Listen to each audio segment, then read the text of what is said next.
Welcome back to Big Sky Buckets. I'm Big Sky, and today we're going to talk about the Thunder and the Pelicans series review. Eventually, we'll get to the Dallas Clippers review. This one is going to be broken up because I have time now to talk about Thunder Pelicans because the series is over. The Clippers Mavericks series is still ongoing, and then when that ends, we'll do also mashing in at the final. Like if it's three parts here, it's this first Thunder Pelicans review, then it'll be Clippers Dallas review, and then whoever moves on from the Clippers Dallas series, we'll talk about the series preview of the second round, which I think will probably be good. If you're new to the channel, please consider subscribing, liking, commenting. I'd appreciate all the support as I get this thing up and going. So yeah, let's just jump right into it. So Thunder sweep the Pelicans here, and I did not foresee a sweep for such a young team. I know they are an incredible team, but I thought at least the Pelicans could get one. But once you saw that first game, the way it ended, I'm not saying everyone knew it was gonna go this way, but it did feel like the best chance, right? Steal a game on the road, and you get a little bit of momentum. The Thunder came out in that first game just not necessarily as they had not been in a playoff atmosphere before, for the most part. Shea not as the number one option, other than in the play-in. Chet obviously not because he's a rookie. I mean, Case and Wallace same. J-Dub second year. Like most of these guys getting their feet underneath them in a setting like this, getting adjusted to how fouls are going to be called in this game, etc. And they didn't play their best game, and they still found a way to win. It was a close game. You got to give Trey Murphy a lot of credit, but from that point, without Zion Williamson, this team is fundamentally broken in the Pelicans. But, if we're going to talk about the pros here, like giving credit to the Thunder, I mean, their versatility is phenomenal. Their jump shooting is amazing. The rebounding was on display, but also, like, the reason why a lot of people pick the Thunder here, some people have been super critical of the Thunder for some reason, even though they haven't really showcased anything too awful yet. It's just, they're too young. They're too young to be the number one seed in the better conference, blah, blah, blah. The main thing here is that I said in my predictions video, which I had to get out like last minute, is that they don't need to rebound as much because they're such an efficient jump shooting team. They are 3-level scorers. They run 5 out a lot. Like Lou Dort in this series was phenomenal. I didn't realize that we were going to get this level of like 3-point shot creation from Lou Dort. I know a lot of it was catch and shoot, but you would see some sidesteps, some step backs, and at that point it's like, well, if he's not gonna miss, the series might be over. J-Dub was phenomenal every game. Probably one of the more consistent players, given that Herb Jones was just hounding SGA for the most part. SGA still got his, but like this is what we expected to happen. Herb Jones is like the best perimeter defender. He's the best wing defender in the league for sure, in my opinion. Right now, it changes on a yearly basis, but this was his year. He'll be all defense. He was phenomenal. Trey Murphy was great. Lou Dort had Brandon Ingram in the torture chamber, and I think this is a good time to. And lastly, Chet was a phenomenal rim protector. He did not foul out, which was the big thing. It's like, would he foul out? Well, not against Valanciunas. So I think talking about Dort is a good way to segue into the Pelicans. In these reviews, we don't need to talk about the winners as much because you saw it. Most of you, if you're going to watch these videos, you saw it for yourself. You understand how they won. The shooting, the spacing, they're young, they're energetic, and, they had been showcasing this all year long. It's why there was like basically close to a 3-way tie for first place, and they came out on top. They are an incredibly good team. They are well put together. The biggest issue has been rebounding, but for the Pelicans here, the second Zion went down in the play-in, you kind of realized this was over. I think it was over in terms of, I don't think many people saw the Pelicans beating the number one Thunder. I think it would have been much closer series, definitely not a sweep if Zion had played, but that's a big if, and we're not big on theoreticals here because this is what it was, right? you had a chance in that first game, and that could have swung some things. I don't think it would have won them the series by any means, but this team doesn't have a point guard. The Pelicans do not have a point guard, and it's so obvious that they cannot fundamentally work. I've given Zion and Brandon Ingram props throughout the year, and even some CJ McCollum props of the playmaking, but it's not consistent enough. Sometimes their playmaking has been good, sometimes it's been bad. It's more inconsistent. For someone like Zion and Brandon Ingram, this is not what they came into the league being developed as, and specifically for Zion, it's been too choppy because he hasn't played every single year, right? And he played a lot of games this year, and so I think that is something that you can develop over time as long as he remains healthy. But for Brandon Ingram, this is not his strength. He can play make. I don't think he should be a primary playmaker. And it's the same for CJ McCollum. If you're running the offense through CJ McCollum as your primary playmaker, this is what happens. It's just there's so many times where it's like they don't know what to do.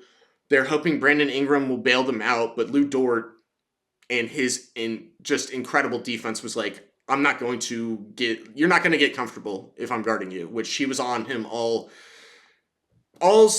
series long. All series long, it was just suffocating. This is what we've come to know from Lou Dort. I know we haven't seen him in the playoff setting in quite a while, but back in the bubble, this is where everyone kind of figured out who Lou Dort was, to those that didn't watch the Thunder ahead of time. He's still as great of a defender. The main thing for Lou Dort was about expanding his offensive role or getting better at just stretching the floor to be, a tertiary fourth, fifth scoring option, which he has done remarkably well, which is why the Thunder excel as much as they do, because the main thing that's been is in the past couple of years with the Thunder, it is simply as J-Dub is getting his feet underneath him, figuring out where Giddey fits into all of this, not having Chet for a year. During the rebuild, it was, our two best players are basically SGA and Lou Dort. So Lou Dort would shoot or, put the ball on the floor a lot more than he probably should have. But now that there's a focal point, there's who the main scoring option is. And the second and third are still being decided between J-Dub and Chet. It feels like J-Dub, right? And then the third primary scorer is Chet. Then that leaves the door open for whoever wants to be the fourth on any given night. And Lou Dort has stepped in this series remarkably well in that position. But going back to the Pelicans, I know it's a little scatterbrained, but for the Pelicans here, it's pretty simple. I think the Pelicans want to build around Zion still. I think after watching Herb Jones and Trey Murphy in this series, you want these to be the main two wings. And I mean, it's tough when you have a really bad series like Brandon Ingram had. But in my opinion, getting rid of Brandon Ingram isn't necessarily the solution unless you're getting positional, a position of need in return. And it's pretty obvious if you're going to build around Zion, you need a rim protecting floor spacing 5. They're in high demands right now, so I'm not entirely sure how you're going to get that other than through the draft, and I don't know about this draft. And then in terms of, I don't think CJ McCollum is very tradable. I think Brandon Ingram is tradable. I think he is a buy low kind of guy on the market. I don't think they're going to get the value for Brandon Ingram that they want, but it also means I think you need to get rid of CJ McCollum, and I have no idea how you do that. The Pelicans do have picks to move off of CJ McCollum, packaging him in a trade to move off of his contract is probably going to be good. He had a bunch of stinkers in this one, and the Pelicans just look bad. It's obvious that there's so much talent on this roster, but the positional stuff, they have created a team filled to the brim with wings, but you need that center position to be filled by someone more defensive-minded, and you need a point guard. You need a genuine point guard to play make, because when it came down to it, the reason that whether they lost game 1 or weren't able to stay in the game in game 2, 3, or 4, is that there were so many moments in the offense with the Pelicans where there's not being any plays run. People are just standing in the corner on the wing at the top of the key, just waiting for someone to do something, and that something never came. as I've done these videos and talked more and more about the NBA, it's become abundantly clear that like a lot of teams really suffer from playmaking. We just kind of recently talked about the Suns, in that having no point guard, you cannot just tell a bunch of guys to go like get buckets and have isolation, primarily isolation basketball, be the solution. That day and age has come and gone. Will it come back? Maybe, but like as it stands right now, all of these great teams, you see better playmaking. Even the Minnesota Timberwolves. I don't know as much about the Minnesota Timberwolves half-court offense and how sustainable it is based on playing the no defense Suns who just gave up, but their half-court offense looked good because there was playmaking involved. And the Pelicans truly need a point guard and a defensive-minded center, and then you might get something if also Zion can stay healthy, but you have the defensive wings. You have the shooting wings. There's a foundation here, but if they want to take the next step, it's pretty obvious that it's finally time for big change. I think CJ McCollum, just getting him off the team, honestly, you have enough assets to get someone will take him. Like a rebuilding team will probably take him. He's just an undersized shooting guard, and you just need a playmaker there. You slot Trey Murphy in at the 2. You have Herb Jones at the 3. They're interchangeable. The versatility is great there.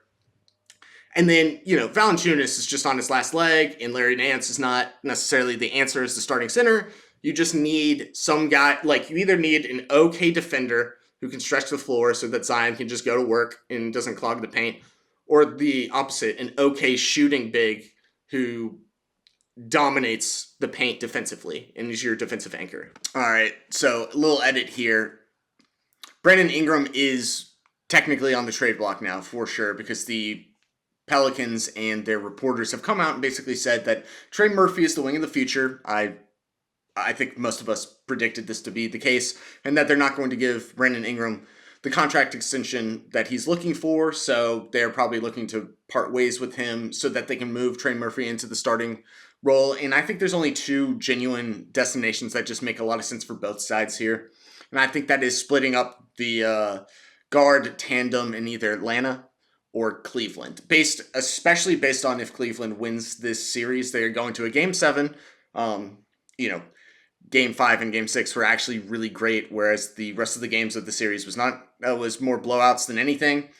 The Game 7 is on Sunday. That will be tomorrow.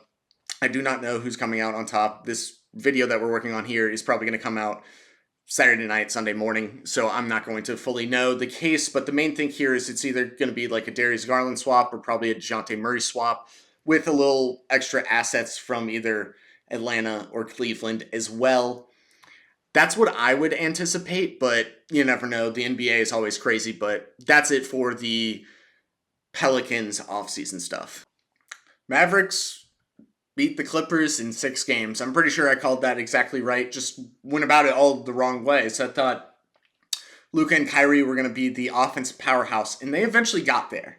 And Kyrie was very good, and especially halfway down the stretch of this series, it was those second halves of games, he would just go nuclear. And it was just incredible to watch. But the main thing here, the main story of the Mavericks, and this is what we're going to talk about the winners first. Luka and Kyrie's defense was phenomenal. Was so much better than I anticipated.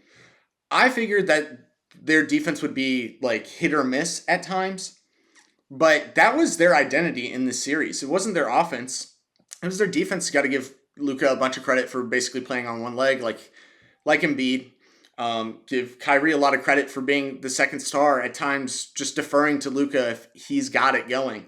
And then being like, okay, it's my turn to go. And when one person isn't having it one game, the other person does. And the others deserve a lot of credit. PJ Washington, Daniel Gafford, Derek Lively, Dante Exum, even Maxi Kleber and Derek Jones Jr. all came to play at times. They didn't all need to have great games at the start or the third quarter. Sometimes it would just come and hitting timely shots in the fourth, timely shots in the third, having good, getting steals, getting blocks, forcing turnovers. That it all just led to this momentum, especially in Game 5 and Game 6, where in the third quarter, the Mavs would just start running away with it because in transition offense, they were doing great. And this we're going to talk more about the Mavs versus the Thunder in a second here, but let's just talk about the Clippers here.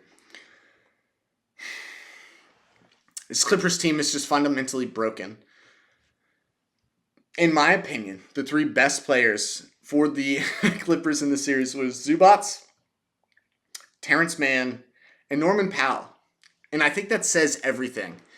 Because, fine, if you want to throw James Harden in there, you absolutely can. Game 1 and Game 4, he was great. And Paul George in Game 4 was great. But Russell Westbrook was basically unplayable. Paul George's inconsistency in decision-making was really put on display here. And it looks really bad for a guy who's probably looking for a max contract, either from the Clippers, who probably don't have the ability to give both James Harden and Paul George a max. And the same can be said about James Harden here, is that he's probably looking for a max, and this one didn't do him any favors. The ghosts of playoff past come to haunt this team, and I don't really know. Like, the cap situation is probably very bad for the Clippers. They still don't have any draft picks. I wonder if they're going to have to do sign-in trades, or I just am not entirely sure. I don't think this team can be fixed, is the way I'm going with it. I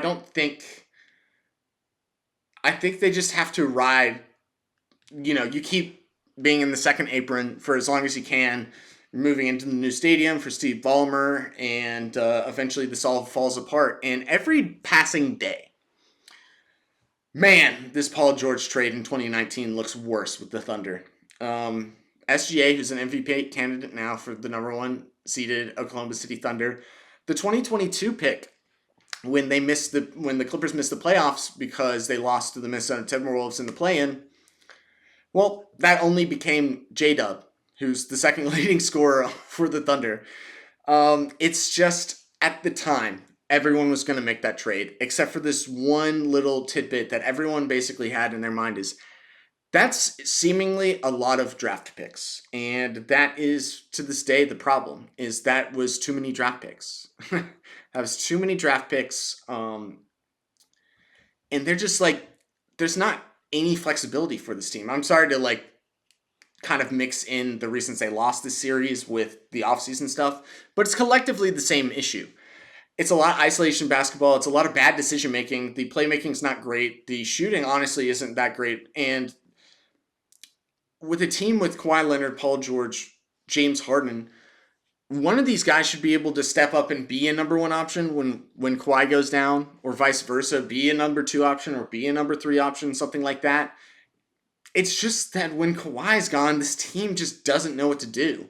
They're just so inconsistent from the top down. And it's not a recipe for great basketball. Ty Lue, I wouldn't say he did a terrible job, but he did the best he could with what he had, and I just don't think that... I think this Clippers team is broken. I think it's only a matter of time now, watching them go from, at one point, like a top 2 seed in the West to, all right, top 4. We're just slowly going to start descending until they hit kind of rock bottom, unless they can just keep getting free agents and overpaying free agents to keep them semi-relevant. But the championship contender window, to me, is gone, because after about 3 or 4 years now, one of Paul George and Kawhi Leonard is going to be injured. Replacing one of those two with just James Harden is not necessarily the key to success here either, because of playoff falling, sinking moments that he continuously goes through. And yeah, seeing Russell Westbrook just become unplayable was the dagger. That was the dagger in the series. He was supposed to be the defensive guy to help stop either Kyrie or Luka at times and be the energy bunny, but it just didn't translate. And that's kind of what the series boiled down to, is moments of Game 1 and Game 4. See, the Clippers still got it, but it was just too inconsistent. They couldn't string together 2 consistently great games from their stars. The role players did a good enough job, but the role players are supposed to elevate your ceiling and not your floor, and that's kind of what was happening in the series. Is Terrence Mann and Zubats and Norman Powell are trying so hard to carry this team to we can get it back within 15. It's man, what a bizarre era of Clippers basketball, just riddled with injury and disappointment. But for the offseason, like I said, no draft picks. It's just really about re-signing one of James Harden and Paul George. If you can bring back both, good for you. But I am not going to like pick you to win a championship anytime soon. So it's just about kind of watching this all unfold now. There's not too much, but we'll do an actual deep dive with more information about it soon. Let's jump into this series. To me, I'm super excited for the Thunder Maverick series. But the way I would call it is this one's going to be super toxic. If you have no vested interest, you're going to have a great time watching. The fan bases want to kill each other. Look, Shea, Luka, same draft class.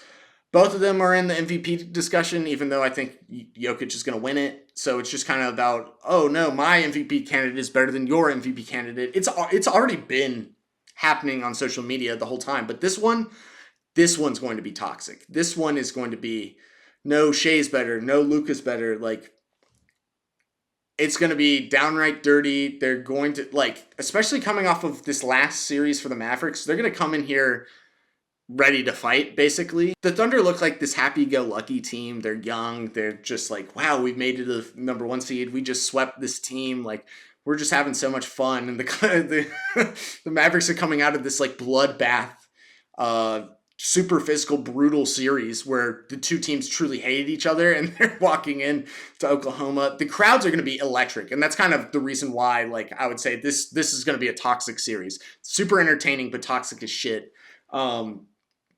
In terms of let's break this down.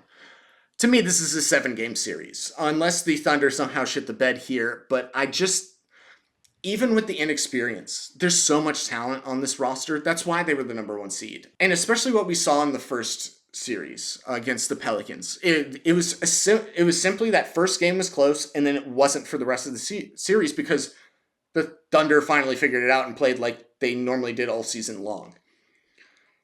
Shea, J-Dub, Lou Dort, Chet were amazing in that series, along with Isaiah Joe and Cason Wallace off the bench. There's Aaron Wiggins as well. But the main thing if you're looking at these two, in terms of the actual lineups and how I see this series going, I bet the Mavericks start with Derrick Jones Jr. on Shea Gilgeous-Alexander, or I'm just going to say SGA. SGA first to start. I know Luka and Kyrie are both coming off of great defensive performances across the board through the first series.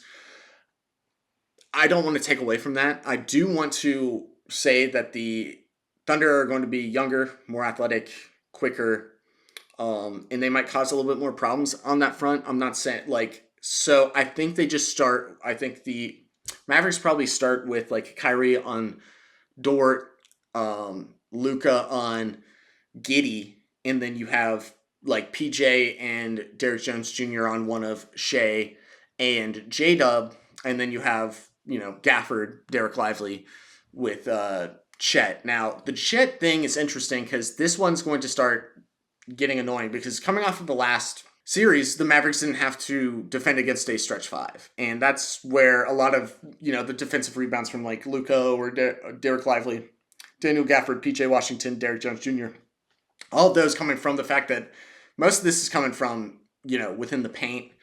And I do think stretching the floor and the 5-out offense that OKC runs is going to be a little bit more annoying. That's why I believe this is a 6 to 7 game series.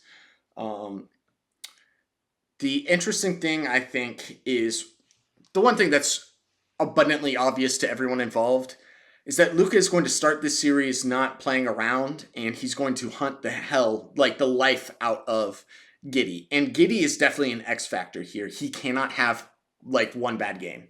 And the main thing here, really, for the Thunder side of defensive schemes, to me, it's you put Dort on Luka. I wouldn't expect Dort to have as great of an offensive performance because Brandon Ingram is not Luka Doncic. Luka is a heavier guy, plays with a lot more force, and plays at his pace. I think it's going to take a lot out of Dort, but I think Dort is up for the challenge. I don't think he's going to be able to stop Luka entirely. I think it's going to make it much harder than any of the defenders from the Clippers, more so than Terrence Mann, more so than obviously James Harden, Paul George, etc. And then I think you put probably J-Dub on Kyrie. That makes about sense. And the main thing here is that on the Thunder side, yeah, Giddey has to be held accountable. I understand this has been the starting five all year long, and Giddey has had struggled all year long. Some of it self-inflicted, some of it not so much. Some of it just this is how basketball goes.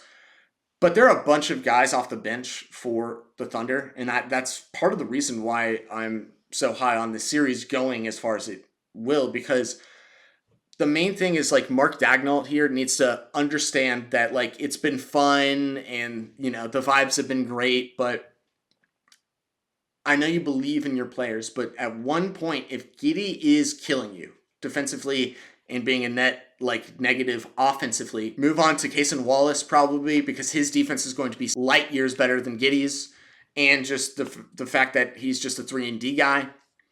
You have guys off the bench, and Aaron Wiggins and Cason Wallace in particular, that you might want to replace Giddey with at times if he's being a net negative collectively. I'm just concerned because Mark Dagnall has kind of stood his ground on the fact that this is what I believe in, like this is what we're doing. I'm not giving up on my guys, and I just want to know that opposed to the last series, this one's going to be exponentially harder. I know that's how the playoffs work in general, but the Mavericks do a great job with Luka and Kyrie of hunting the guys they want to just cook. And they did that a lot against James Harden in the last series. They're going to do that against Giddey. Giddey needs to be a net neutral in this series. I'm not asking for a lot. He has to be a net neutral, and he can continue being a starter. If he is a net negative, offense, defense, and especially if both, it's time to switch up the rotation a little bit. In terms of SGA, I think he and Luka kind of cancel each other out. And honestly, I think J-Dub and Kyrie do as well. Not a lot of people really talk about J-Dub as much as they should. He was probably the most consistent player in the last series because he was not getting hounded by Herb Jones. Herb Jones was not stuck up his ass like he was stuck up SGA's, right? He is one of the best perimeter wing defenders in the league. But J-Dub really got whatever he wanted. He was ultra efficient. And I just think the collective four of these players, and Luka and Kyrie and J-Dub and SGA, it's not about them. It's about the others here. Because I think Luka and Kyrie, they're going to average probably like 70 plus for the series. A lot of this really does come down to the officiating as well. I'm interested to see how free throw discrepancy comes into play here. In terms of, I think PJ Washington probably needs to shoot a little bit better. He's probably going to be open a little bit more, and same with Derrick Jones Jr. This just comes down to the other guys, in my opinion. And I like the other guys a lot better for the Thunder. You have Isaiah Joe, one of the best catch and shoot six men coming off the bench. You got Cason Wallace, who is going to continuously make, with the amount of minutes that inevitably Jason Kidd is going to play Luka, it's going to be rough for Luka because Cason Wallace is also a big boy who can defend very well against guards and wings. So I'm really interested on that end. I think it all just comes down to the role players a lot more. Does the bench, like what is Maxi Kleba's condition? I think he is very important for his size and shooting. And then the main thing, how much will rebounding affect this series? I know it's going to swing towards the Mavericks' way. They're a very good rebounding team. Can it be the difference? Can it be the difference? Can we get more offensive rebounds that swing out to open three-point shooters? Because if that's the case, that could easily swing a lot of these games. I'm not entirely sure, but that's why I think it's a 6 to 7 game series. I think these teams are very evenly matched in way different aspects. The 5-out offense is really intriguing and is going to be a unique for the Mavericks to guard, but also the Mavericks are coming in here playing some of the best defense they've maybe ever played under Luka. And I think the Thunder probably will need to get adjusted to the level of intensity that was not present in the past series. So I think we got a great one on our hands. If you go on social media, it's going to be a war zone. These teams are going to hate each other by the end of it. And yeah, it's going to be super fun. We got one more of these tomorrow, but that's all I got for you guys today, or tomorrow or Monday, right? Thank you guys so much for watching, listening, sub, like, comment, and I will see you guys probably on Monday. Peace.